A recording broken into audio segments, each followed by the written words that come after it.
Glory to Jesus Christ. Today we'll be reading the Gospel for the 24th Sunday after Pentecost, Luke 12:16 to 21, and then we'll be reading the commentary from the blessed Theophylact. So the Gospel for the 24th Sunday, Luke 12:16 to 21. Then he spoke a parable to them, saying, The ground of a certain rich man yielded plentifully. And he thought within himself, saying, What shall I do, since I have no room to store my crops? So he said, I will do this. I will pull down my barns and build greater, and there I will store all my crops and all my goods. And I will say to my soul, Soul, you have many goods laid up for many years.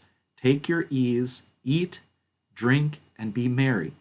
But God said to him, Fool, this night your soul will be required of you. Then whose will those things be which you have provided?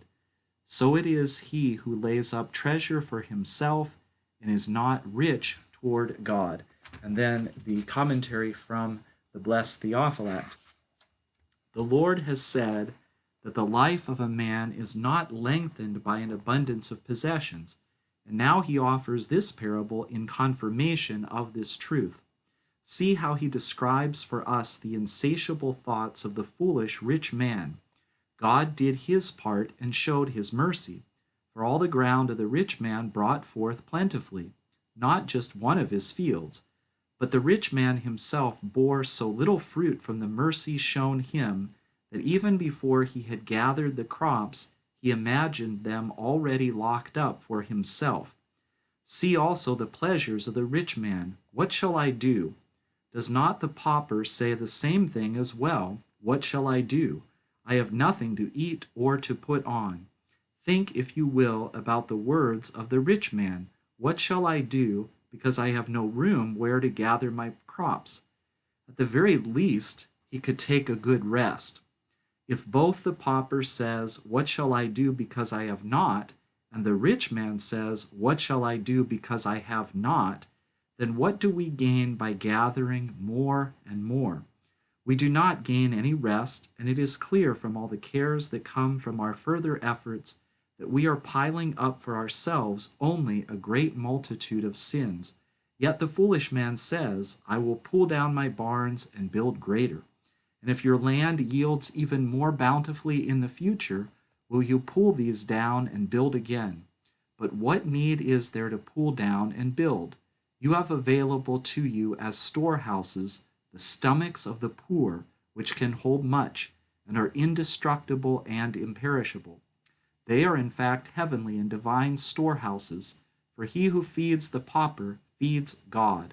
See something else that is foolish, my fruits and my goods. The rich man did not consider that he had received these things from God. If he had, he would have treated these things as would a steward of God.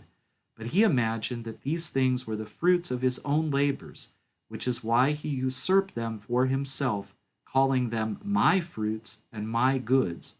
I am the sole owner, he thinks, and there is no one else entitled to a share. These things are not God's, but mine, and therefore I alone will enjoy them. I will not now take God in as a partner to enjoy my profit. Because he spoke foolishly, let us see what happened. Soul, you have much goods laid up for many years. He determines that he will have a long life, as if length of years was something else he could obtain by working his land. But a long life is not a crop you can grow, and it is not another of your belongings. Eat, drink, and be merry. 3 cheers for the good things of my soul. But to eat and drink are the good things only of an irrational soul.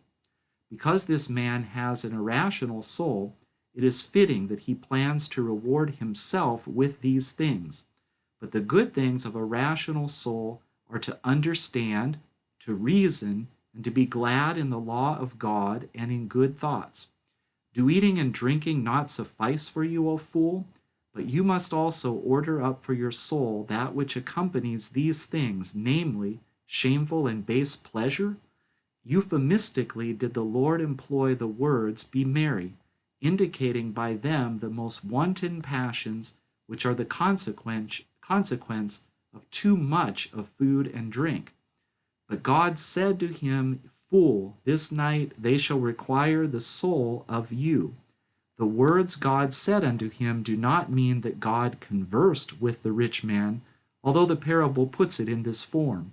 Instead, the thoughts that came into the man's mind are what God spoke. You fool. He calls him a fool because everything he wanted was foolish, as we have shown. And every man like him is foolish and acts in vain. For as David says, in vain does every man disquiet himself, from Psalm 38. Why? Because he stores up things without knowing for whom he gathers them. How can he not be called a fool who does not know that the length of a man's life rests with God alone, and that no man can set the limits of his own life? Notice also the words, they will require.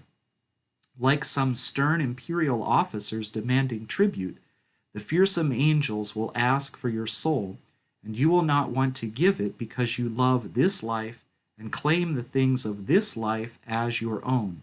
But they do not demand the soul of a righteous man, because he himself commits his soul into the hands of the God and Father of spirits, and he does so with joy and gladness, not in the least bit grieved that he is handing over his soul to God. For him the body is a light burden, easily shed, but the sinner has made his soul fleshy, something in substance like the body and like the earth, rendering it difficult to separate from the body.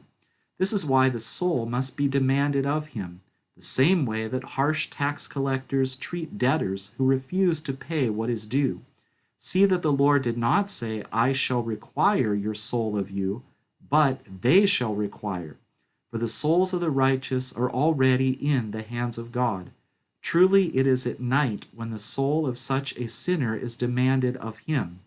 It is night for this sinner who is darkened by the love of wealth, and into whom the light of divine knowledge cannot penetrate, and death overtakes him.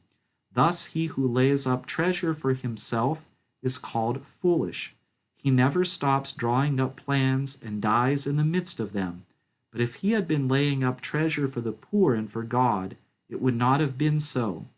Let us strive, therefore, to be rich toward God, that is, to trust in God, to have him as our wealth and the treasury of wealth, and not to speak of my goods, but the good things of God.